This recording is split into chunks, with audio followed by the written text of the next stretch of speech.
सक्ती में देवरघटा गांव में मंदिर में जीभ चढ़ाने का मामला सामने आया। गांव के तालाब के पास में शिव मंदिर में 11वीं की छात्रा ने अपनी जीभ काटकर चढ़ा दी।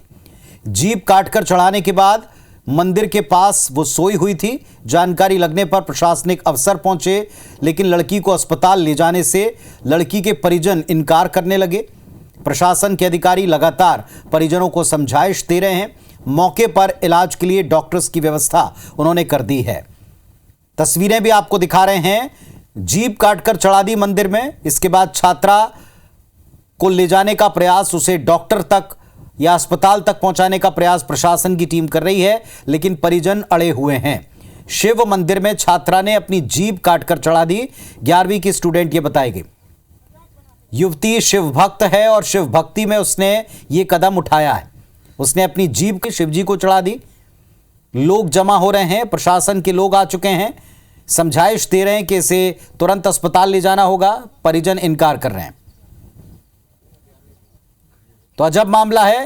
मंदिर में जीभ चढ़ाई है, छात्रा ने जीभ काटकर चढ़ा दी। भोलेनाथ की भक्त बताई जाती है, लेकिन भक्ति में उसने ये कदम उठाया है। और आप देखें, एक नोट भी हमको लिखा हुआ दिखाई पड़ रहा है, जिसमें संभवतः ये छात्रा का ही नोट है। हमारे सहयोगी नेत्राम हमारे साथ में जुड़ गए हैं। नेत्राम, बताएं जरा अब तक क्या क्या पता चला इस प्रकरण में और अभी क्या स्थिति है? देखिए, आपको बता दूं, छत्तीसगढ़ के सक्ती जिले के देवरघटा गांव की एक हैरान करने वाली घटना सामने आई है, जहां एक 11वीं कक्षा की छात्रा ने शंकर भगवान के प्रति अपनी श्रद्धा दिखाने के लिए अपनी जीभ काटकर भगवान के ऊपर चढ़ा दी। घटना के बाद छात्रा लहूलुहान हालत में मंदिर में मौजूद है और आज दूसरे दिन 2 दिन हो गए हैं वहीं पर जो छात्रा है वो मौजूद है। बताया जा रहा है कि जीभ काटने के बाद छात्रा मंदिर में खुद को बंद कर ली है और साधना में लीन है। घटना जो है देवरघटा गांव की है। बताया जा रहा है कि छात्रा ने कागज पर एक संदेश लिखा है, जिसमें उसने लिखा है कि वह 2 दिन बाद खुद बाहर आ जाएगी और वहां आसपास और वहां कोई हल्ला गुल्ला ना करें। अगर कोई हल्ला गुल्ला करते हैं तो जब मैं उठूंगी तो चाहे वो पापा हो, चाहे माँ हो, चाहे कोई अधिकारी भी हो, मुझसे बुरा कोई नहीं होगा, मैं मर्डर कर दूंगी। इस टाइप का पत्र में लिखा है। और जैसे घटना की जानकारी कल प्रशासन को मिली, पुलिस को दी गई, वहां पर प्रशासन और पुलिस की टीम वहां पहुंची और छात्रा को अस्पताल ले जाने कहा गया, मगर छात्रा के जो परिजन है और ग्रामीण है वो अस्पताल ले जाने से मना कर रहे थे। लगातार अधिकारियों द्वारा 1 घंटे 2 घंटे तक समझाइश दी जा रही थी, मगर वो मानने को तैयार नहीं हुए। और जब नहीं माने तब वहां स्वास्थ्य टीम बुलाई भी गई थी और वहां पर मंदिर के आसपास सुरक्षा घेरा की गई है। और अभी भी जो छात्रा है वहीं आज दूसरे दिन वहां मौजूद है। लेकिन नेत्राम, क्या छात्रा की तबीयत को लेकर कोई बात पता चल पाई आपको? वो सकुशल है, वो ठीक है? क्योंकि जो हम तस्वीरों में देख पा रहे हैं वो एक औंधी सोती हुई दिखाई पड़ रही हैं। क्या उनकी तबीयत ठीक है? वे ठीक ठाक हैं? जी, अभी तक छात्रा की जो तबीयत है, स्वास्थ्य जो है ठीक है, अभी कोई गड़बड़ी नहीं है। लगातार डॉक्टरों द्वारा जांच पड़ताल की जा रही है। वहां पर स्वास्थ्य टीम जो है बीच बीच में जांच कर रही है और बार बार उसको समझाइश देके जा रही है कि अस्पताल। चलिए, आप नजर रखिए नेत्राम, आप नजर रखिए। वापस आपके पास लौटेंगे और फिर दिखाएंगे भी, बताएंगे कि क्या चल रहा है। लेकिन इस वक्त हम अपने तमाम दर्शकों को लिए चलेंगे उस जगह, दुनिया के उस हिस्से में जहां 2025 का आगाज हो चुका है। ऑकलैंड न्यूजीलैंड की तस्वीरें हैं। ये ऑकलैंड न्यूजीलैंड वही जगह है जहां सबसे पहले विश्व के इसी कोने में न्यू ईयर सेलिब्रेशन मनाने का मौका लोगों को मिलता है, क्योंकि वो हमसे समय में थोड़ा आगे हैं। तो देखिए आप, ये ऑकलैंड न्यूजीलैंड की स्थिति। वहां सबसे पहले सूर्योदय, सबसे पहले सूर्यास्त और उसके बाद फिर नई तिथि का आगाज होता है। तो देखें आप, 2025 इसकी शुरुआत ऑकलैंड न्यूजीलैंड में हो चुकी है। न्यूजीलैंड के इस ऑकलैंड में इस टावर पर शानदार आतिशबाजी सारी दुनिया में न्यू ईयर सेलिब्रेशन की शुरुआत करती है। एक बार फिर से न्यूजीलैंड के इसी टावर पर, ऑकलैंड के इसी टावर पर हैप्पी न्यू ईयर और 2025 के पहले नए साल के जश्न की तस्वीरें आनी शुरू हो गई। लाइव है ये, ऑकलैंड से आप ये लाइव तस्वीरें देख रहे हैं। अद्भुत नज़ारा, शानदार आतिशबाजी, पूरा आसमान इस आतिशबाजी से रंगा हुआ। न्यूजीलैंड का ये ऑकलैंड है। अब एक रस्म सी बन गई है, परंपरा बन गई है कि लोग इस आतिशबाजी को एंजॉय करने पहुंचते हैं। बड़े ही कलरफुल अंदाज में हर बार नए नए थीम्स के ऊपर इस टावर को सजाया जाता है। ऑकलैंड का ये टावर, न्यूजीलैंड का ये हिस्सा सारे विश्व में प्रसिद्ध हो गया है फर्स्ट न्यू ईयर सेलिब्रेशन के लिए। तो आप देखें जरा, ये 2025 की अगवानी की पहली तस्वीरें हैं। शाम को ठीक 4:30 बजे के आसपास न्यूजीलैंड का ऑकलैंड, वहां ये पहला न्यू ईयर जश्न, नए साल का जश्न हो चुका है। और ये आप देखें, ये अगर आप अंग्रेजी कैलेंडर देखें तो इसमें 2024 का सूर्यास्त होता हुआ आप देख पाएंगे। ये हमारे देश की तस्वीर, अपने देश की तस्वीर है और इसमें आप देख पा रहे हैं ये साल का आखिरी सूर्यास्त है अंग्रेजी कैलेंडर के मुताबिक। तो ऑकलैंड से एक लाइव तस्वीर हमने आपको दिखाई और ये भारत की तस्वीरें हैं साहब, ऑकलैंड से लाइव नहीं है, ये भारत की तस्वीरें आप देख पा रहे हैं।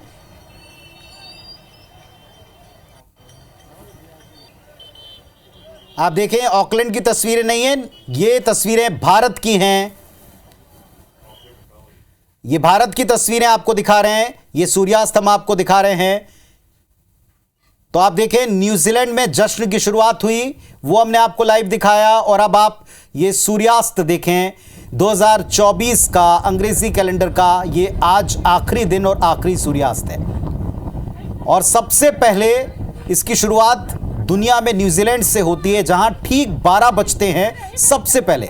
तो विश्व में भारतीय समय के अनुसार ये तकरीबन जो शाम को 4:30 बजे का वक्त होता है, वो ऑकलैंड न्यूजीलैंड में ठीक 12 बजे का वक्त होता है। और इसके बाद वहाँ न्यू ईयर सेलिब्रेशन शुरू हो जाता है। एक काउंटडाउन हम देखते हैं, वो काउंटडाउन भी आपको हमने दिखाया और वो आतिशबाजी भी दिखाई कि उस टावर के ऊपर आतिशबाजी होती है। और अब आप देखें, ये भारत में 2024 का आखिरी सूर्यास्त है, लाइव आपको दिखा रहे हैं। बस ये सूर्यास्त हुआ, ये जगन्नाथ पुरी जहां आप सभी दर्शनों के लिए पहुंचते हैं, उसी पुरी बीच पर जो सूर्य का शानदार नज़ारा है, ये आप देख पा रहे हैं।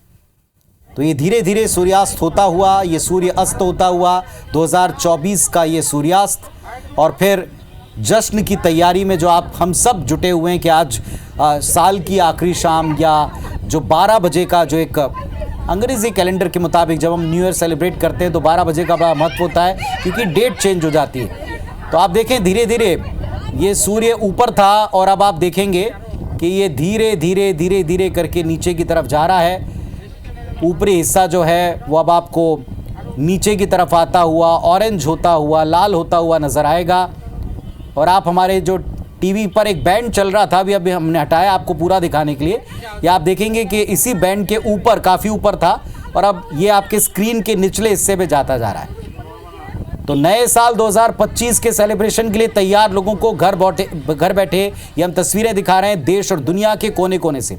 क्या आप ज़रा देखिए, 2025 के सेलिब्रेशन में ये फर्स्ट तस्वीरें, पहली तस्वीरें हमने आपको दिखाई ऑकलैंड न्यूजीलैंड की, रात के 12 बजे। और जैसे ही घड़ी की सुइयां आपस में मिली, वहाँ टावर के ऊपर जब ऑकलैंड में आतिशबाजी होती है, तो वो दुनिया के लिए पहला मोमेंट होता है फर्स्ट न्यू ईयर सेलिब्रेशन को देखने का। और ये हमारे अपने देश में पुरी से आप तस्वीरें देख रहे हैं, सूर्यास्त की तस्वीरें, 2024 का आखिरी सूर्यास्त है। रात 12 बजे डेट चेंज होने पर यहाँ भी सेलिब्रेशन की शुरुआत हो जाएगी। सबने अपने अपने तरीके से तैयारियां कर रखी हैं नए साल की आमद को लेकर, सेलिब्रेशन को लेकर। और इस वक्त आपको ये तस्वीरें हम दिखा रहे हैं 2024 के सूर्यास्त की। तो भारत में 2024 की आखिरी शाम है। इस शाम को शानदार बनाने के लिए सबने अपने अपने प्रबंध कर रखे हैं, मित्रों के साथ, परिवार के लोगों के साथ, कपल्स की अपनी प्लानिंग है, दोस्तों की अपनी प्लानिंग है। लेकिन 2024 के ये आखिरी सूर्योदय, इसे आप देख लें टीवी स्क्रीन के ऊपर, बिल्कुल ठीक ऊपर ये सूर्य दिखाई पड़ रहा था अस्त होता हुआ, लेकिन अभी आपके देखते देखते ये स्क्रीन के एकदम निचले हिस्से को टच कर गया है। और धीरे धीरे धीरे धीरे करके, क्योंकि कैमरा स्टैटिक है, ये सूर्य आपको बिल्कुल अस्त होता हुआ नजर आएगा। ये जगन्नाथपुरी, जो भारत का जो पूर्वी छोर होते हैं, वहाँ के सूर्यास्त सबसे पहले सामने आते हैं। और ये आप सूर्यास्त देख रहे हैं 2024 की आखिरी शाम ढल रही है। इसके बाद ठीक मध्यरात्रि में यहाँ भी 2025 की अगवानी करते हुए सेलिब्रेशन की तस्वीरें IBS 24 आप तक पहुँचाएगा। नववर्ष बेहतर हो, नववर्ष सुखद हो, नए साल का आगाज शानदार हो, इसकी ढेर सारी शुभकामनाएं हम आपको अभी से देते हैं। लेकिन ये आप देखें 2025 को लेकर पॉजिटिव वाइब्स देने वाली शाम की तैयारी कर रहे लोगों के लिए नज़ारा है 2024 का 31 दिसंबर का, यानी साल के आखिरी दिन का अंतिम सूर्यास्त है। पूरी पॉजिटिविटी के साथ में सूर्योदय का इंतजार अब होगा, लेकिन ये सूर्य अस्त होता हुआ टीवी स्क्रीन के ठीक एकदम नीचे तक पहुंच गया और कैमरे को स्टैटिक रखा है ताकि आप एकदम महसूस कर सकें। अब देखिए आप ऑकलैंड न्यूजीलैंड में वो काउंटडाउन आपको दिखा रहे हैं, ये कुछ देर पहले हो चुका है लेकिन आपको दिखा रहे हैं रिवर्स काउंटडाउन। आप देखें सबसे पहले दुनिया में यही होता है न्यू ईयर सेलिब्रेशन।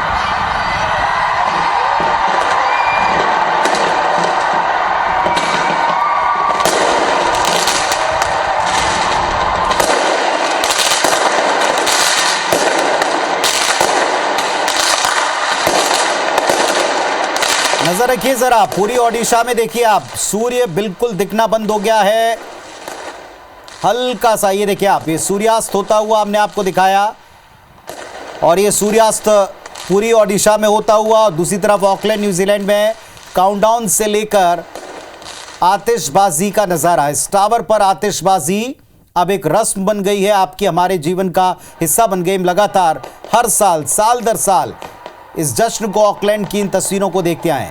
न्यूजीलैंड के इस ऑकलैंड में इस टावर पर रोशनी से नहाए हुए माहौल में लोगों का एक दूसरे को न्यू ईयर के लिए विश करने वाला एम्बियंस, ये सुनवाते हैं आपको, जरा सुनिए क्या माहौल है।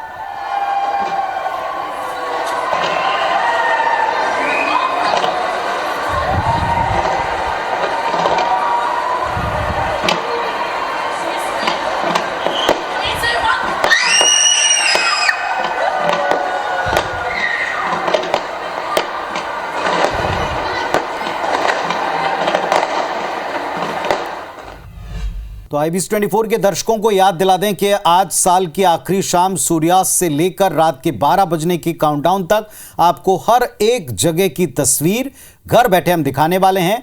तो आप निश्चिंत होकर बस हमारे साथ बने रहिए। खबरों के अपडेट के साथ दुनिया में जहां जहां भी जश्न हो रहा है नए साल का, वो तस्वीरें आप तक हम पहुंचाएंगे। ऑकलैंड से आपने पहला जश्न की सेलिब्रेशन की तस्वीरें 2025 की देख ली, काउंटडाउन वहां देखा।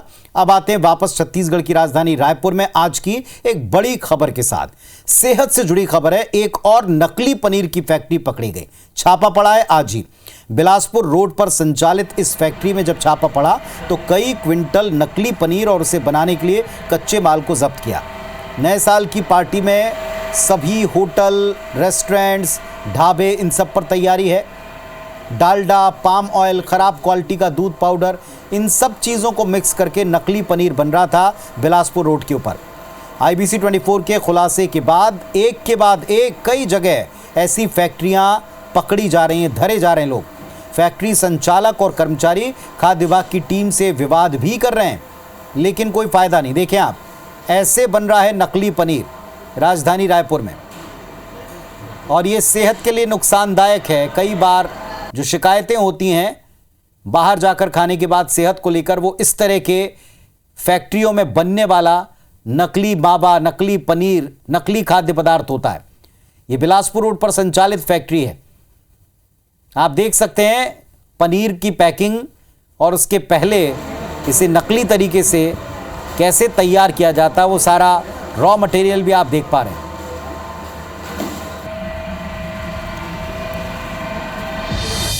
PCC चीफ दीपक बैज ने आरक्षक और वन भर्ती में भ्रष्टाचार के आरोप लगाते हुए भर्ती प्रक्रिया को रद्द करने की मांग की। वहीं सहायक शिक्षकों के प्रदर्शन पर कहा कि प्रदर्शनकारी शिक्षकों की मांग पर सरकार मौन क्यों है। प्रदेश में 70,000 शिक्षकों के पद खाली पड़े हैं। ऐसी स्थिति में सरकार इन्हें आसानी से समायोजित कर सकती है। लगभग 3,000 शिक्षकों के लिए रास्ता निकालना ही चाहिए। सरकार इन्हें नौकरी से निकालेगी तो कई परिवार बेघर हो जाएंगे। मिलावटी पनीर के खिलाफ कार्रवाई पर भी PCC चीफ ने रिएक्शन दिया। कहा कि जिस तरह की मिलावट है, लगता है सरकार में ही खोट है, मिलावट है। राइस मिलर के बकाया भुगतान पर भी कहा कि मिलर्स के बीच स्वास्थ्य मंत्री ब्रोकर की तरह काम कर रहे हैं। एक गंभीर आरोप उन्होंने स्वास्थ्य मंत्री पर भी लगाया। जितने भी ऑल ओवर प्रदेश में आरक्षक भर्ती की प्रक्रिया चल रही है, उन भर्ती प्रक्रियाओं को रद्द की जानी चाहिए। 2897 सहायक शिक्षक पूरे प्रदेश के आंदोलन पर हैं और अदालत के निर्णय कारण इनकी नौकरी पर संकट मंडरा रहा है। सरकार इस मामले में गंभीरता से लेना चाहिए। लगभग 70,000 से अधिक शिक्षक का पद खाली है। और इस वक्त एक बड़ी खबर आपको बिलासपुर से देते हैं। तांत्रिकों के भगाए भूत, इस तरह की जानकारी सामने आ रही। तांत्रिक क्रिया करते 4 लोगों को ग्रामीणों ने पकड़ लिया और जमकर खबर ली है। ग्रामीणों ने पूर्व सरपंच समेत 4 लोगों को पकड़ा। शमशान घाट में रात के वक्त ये तंत्र क्रिया कर रहे थे और इस तंत्र क्रिया के सामान को भी लोगों ने पकड़ लिया। चारों को पकड़कर पुलिस के सुपुर्द कर दिया। तखतपुर थाना क्षेत्र के पुरैना गांव का मामला है।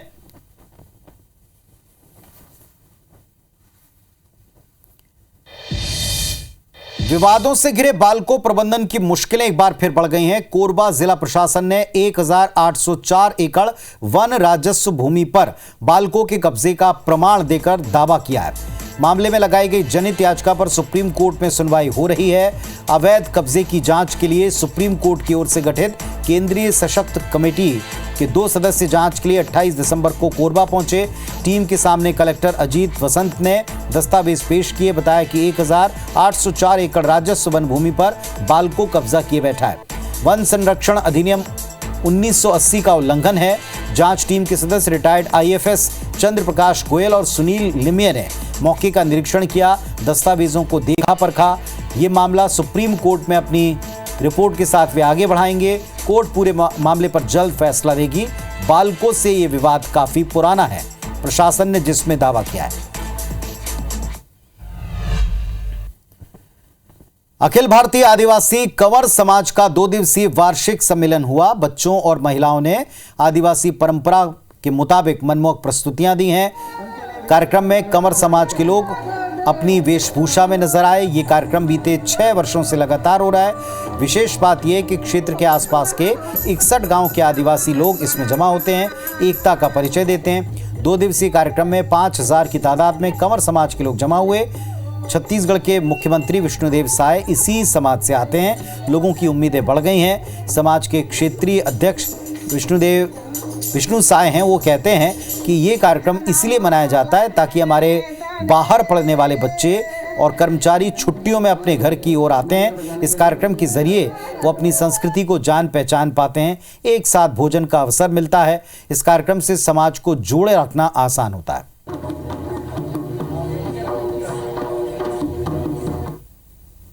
धीरे धीरे हमारे समाज बहुत आगे की ओर आ रहे हैं। मैं चाहता हूं हमारे कार्यक्रम बहुत अच्छा धीरे धीरे आगे बढ़ेगा और समाज को धीरे धीरे हम बदलाव करने का कोशिश करेंगे।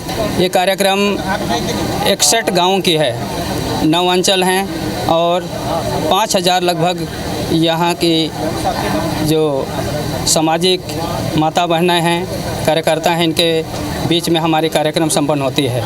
समाज में कुछ कुरीतियाँ हैं, उसको इस सामाजिक सम्मेलन के माध्यम से हम दूर करते हैं, आपस में बैठकर चर्चा करके दूर करते हैं। हमारे समाज आगे बढ़े, इसके लिए आज जो विचार मंथन हो रहा है वो सब लोग ध्यान से सुने और आगे बढ़ें। सब अपना अपना रंगारंग कार्यक्रम लेके आए हैं और यहाँ पास आने के बाद ये शिक्षा मिलता है कि हम लोगों को समाज में कैसे चलना है और कैसे रहना है।